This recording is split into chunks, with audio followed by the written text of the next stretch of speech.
This video is sponsored by EA. This is the playground, the one they think they control. But when we create, they can't look away. They have to see. So I say watch. This is me. In the Jeep, bumping low, pretty flocker with the prayer hands. I said it once and I'ma say again. You roller coasting in Vegas, man. I'm the closest to the greatest. That statement is daily debated. I'm slaughterhousing on the pavement. Tell Charlamagne that we just made it. You can't even catch on my cadence. It's just cause you faded. Street racing has no place on public roads. Feel like You are out there engaging in this type of activity, we will find you. There is no escape. Look around. This is our escape.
So this is our first RYFT SVJ install. Now, my friend Joe, who's lucky enough to have the first RYFT exhaust, is getting basically the biggest upgrade you can do to an SVJ. If you come down here and look, here's some comparison. We have a stock Lamborghini exhaust, which includes a large muffler, and a RYFT one that doesn't have a muffler anymore.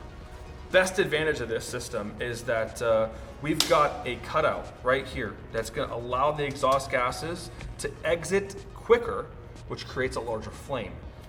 Beautiful titanium style tips, which if you come over to the back, you know, this is a kind of a, I like them better this way because it makes it look like you're modded, but if you come to the back, these sit up here and they replace the OEM black ones.